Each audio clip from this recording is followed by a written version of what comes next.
اعوذ باللہ من الشیطان الرجیم بسم اللہ الرحمن الرحیم۔ تیسرا پارہ سورہ آل عمران، آیت نمبر 39 تک تفسیر ہو گئی ہے۔ اب 40ویں آیت کی ہم ابتدا کر رہے ہیں۔ اس میں پچھلی آیتوں میں ذکر حضرت بی بی مریم علیہ السلام کا ہوا کہ آپ جھولے میں تھی، چھوٹی بچی تھیں، لیکن آپ کلام کرتی تھیں۔ اللہ غیب سے آپ کے لیے جنتی پھل نازل فرماتا تھا جو کہ بے موسم ہوا کرتے تھے۔ اور حضرت زکریا علیہ السلام نے پھر وہاں یہ دیکھ کر دعا کی کہ اللہ مجھے تو بے موسم پھل یعنی کہ اولاد کا پھل عطا فرما۔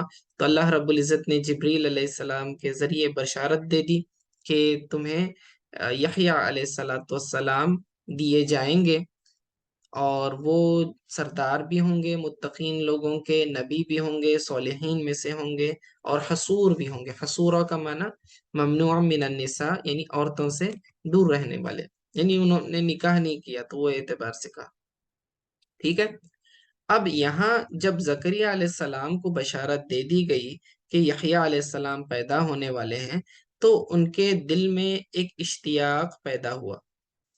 اشتیاق یہ تھا کہ اگر اگر یحییٰ علیہ السلام پیدا ہونے والے ہوں تو مجھے کیسے پتا چلے گا کہ وہ ان کی ولادت کا وقت آ گیا ہے؟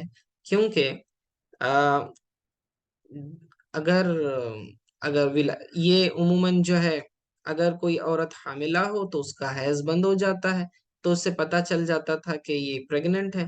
لیکن حضرت زکریا علیہ السلام کی اس وقت عمر تھی 120 سال، اور ان کی زوجہ کی عمر تھی 98 ایئرس 98 سال۔ ٹھیک ہے، جب وہ اتنی زیادہ عمر کے ہو گئے تو عموماً 55 کے بعد تو پیریڈز آنا بند ہو جاتے اکثر کو، تو پھر اب پریگننٹ ہے تو پتہ ہی نہیں چلے گا۔ تو اللہ رب العزت سے اس شوق میں کہ یہ جو اولاد کی نعمت اللہ عطا فرمانے والا ہے، تو اس کے تعلق سے مجھے کیسے پتا چلے گا؟ اس لیے پھر انہوں نے اللہ رب العزت سے سوال کیا، قال ربی ان یکون لی غلام وقد بلغنی الکبر۔ قال کہا زکریا علیہ السلام نے، ربی انا یکون لی غلام، اے اللہ مجھے لڑکا کیسے ہوگا؟ اب یہ سوال انا بمانے کیفا ہے، یعنی اے اللہ مجھے لڑکا کیسے ہوگا؟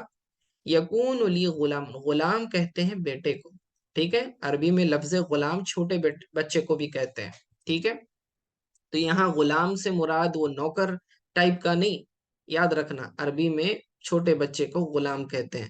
قال ربی انا یکون لی غلام، اے اللہ مجھے لڑکا کیسے ہوگا؟ وقد بلغنی الکبر، جبکہ میری عمر بہت زیادہ ہو چکی ہے، ٹھیک ہے، یعنی کتنے ہو گئے تھے؟ 120 سنہ، یعنی کہ 120 سال عمر ہو گئی تھی۔ وَامْرَأَتِي عَاقِرٌ، اور میری زوجہ بانجھ ہے۔ اب بانجھ سے مراد وہ بانجھ نہیں ہے، عاقر بانجھ سے مراد ان کی عمر زیادہ ہو گئی تھی اور یہ بچہ جننے کے قابل نہیں رہتی یہ عمر، تو اس اعتبار سے انہوں نے کہا وَامْرَأَتِي، اور میری جو بیوی ہے، میری جو عورت ہے، وَامْرَأَتِي عَاقِرٌ، وہ جو ہے بانجھ ہو گئی ہے سے مراد اس کی عمر بھی بہت زیادہ ہو گئی ہے، 98 سنہ، یعنی کہ وہ تقریباً 98 برس کی ہو چکی ہیں۔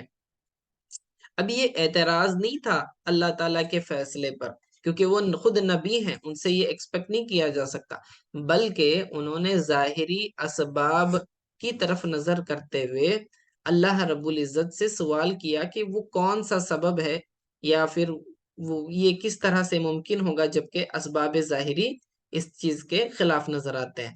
تو اللہ رب العزت نے فرمایا قال كذلك، یعنی اللہ کا جو فیصلہ ہے وہ اسی طرح سے ہوگا۔ کذالک سے مراد کہ اللہ اسی طرح سے تخلیق فرمائے گا، کذالک اللہ یفعل ما یشاء، اللہ اسی طرح سے پیدا فرمائے گا، یفعل ما یشاء، اللہ جو چاہتا ہے وہ کرتا ہے، ٹھیک ہے، یفعل ما یشاء۔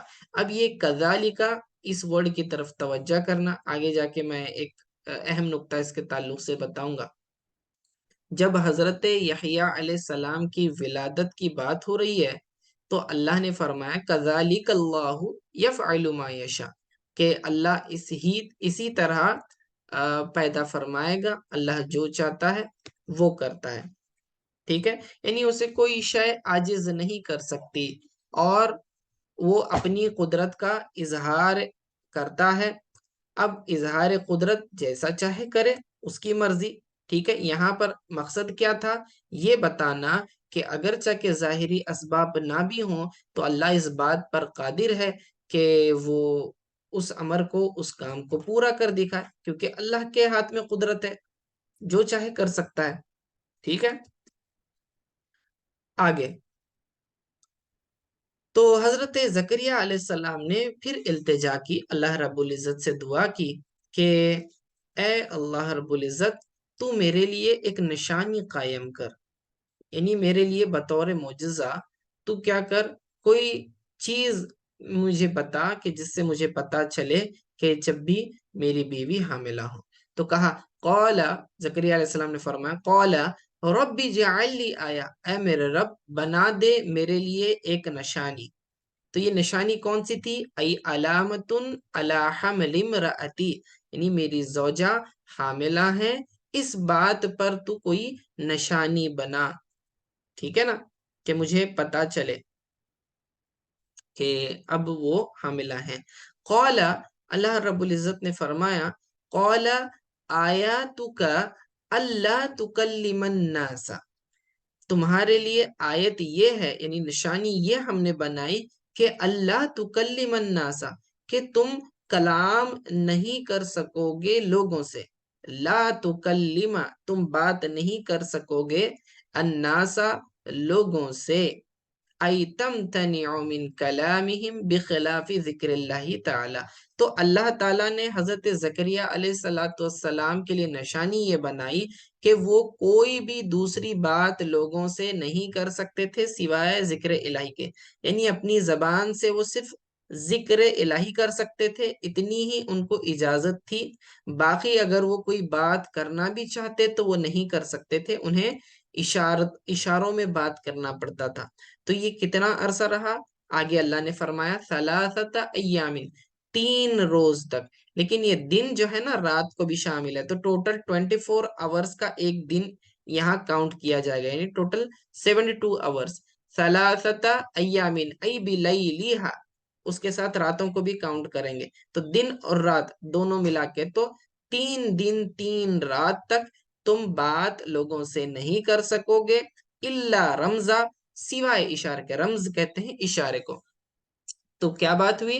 اللہ نے فرمایا قال آیاتک، تمہارے لیے نشانی یہ ہے کہ اللہ تکلم الناس، کہ تم لوگوں سے کلام نہیں کر سکو گے، ثلاثت ایام، 3 روز تک، الا رمزا، سوائے اشارے کے، یعنی اشارے میں ہی آپ کیا کر سکتے ہو، بات کر سکتے ہو۔ وَاذْكُرْ رَبَّكَ كَثِيرًا وَسَبِّحْ بِالْعَشِيِّ وَالْإِبْكَارِ، آگے رب العزت فرماتا ہے کہ وَاذْكُرْ، اور آپ ذکر کریں، رَبَّكَ، اپنے رب کا، کثیراً، بہت زیادہ، وَسَبِّحْ، اور تسبیح بیان کریں، بِالْعَشِيِّ وَالْإِبْكَارِ، عشی کسے کہتے ہیں؟ عشی کا معنی ہوتا ہے کہ اواخر النہار، دن کا آخری حصہ، یعنی کہ رات کے وقت، دن کا آخری حصہ مغرب کا وقت ہوتا ہے، آپ دیکھتے ہیں، اور وہ ابکار اوائلھا، یعنی کہ فجر کا وقت، جبکہ سورج نکلنے والا ہوتا ہے، تو یعنی جب دن ختم ہو رہا ہو اس وقت بھی آپ ذکر کریں، اور جب دن شروع ہو رہا ہو اس وقت بھی کیا کریں، آپ اللہ تعالیٰ کا ذکر کریں، ٹھیک ہے، یعنی دن کی ابتدا اور انتہا میں آپ اللہ تعالیٰ کا ذکر کریں۔ اب اگلی آیت دیکھیں، یہاں سے جو ہے نا مکالمہ بدل رہا ہے، کنورسیشن چینج ہو رہا ہے، ٹھیک ہے۔ یہاں پر اللہ رب العزت نے حضرت زکریا علیہ السلام کے واقعے کو ختم کر دیا، ٹھیک ہے۔ اب اس کی تفصیلات جو ہیں یہ آپ سورہ مریم پڑھیں گے تو اس کے اندر آپ کو ملیں گی۔ سورہ مریم میں بھی حضرت زکریا علیہ السلام کا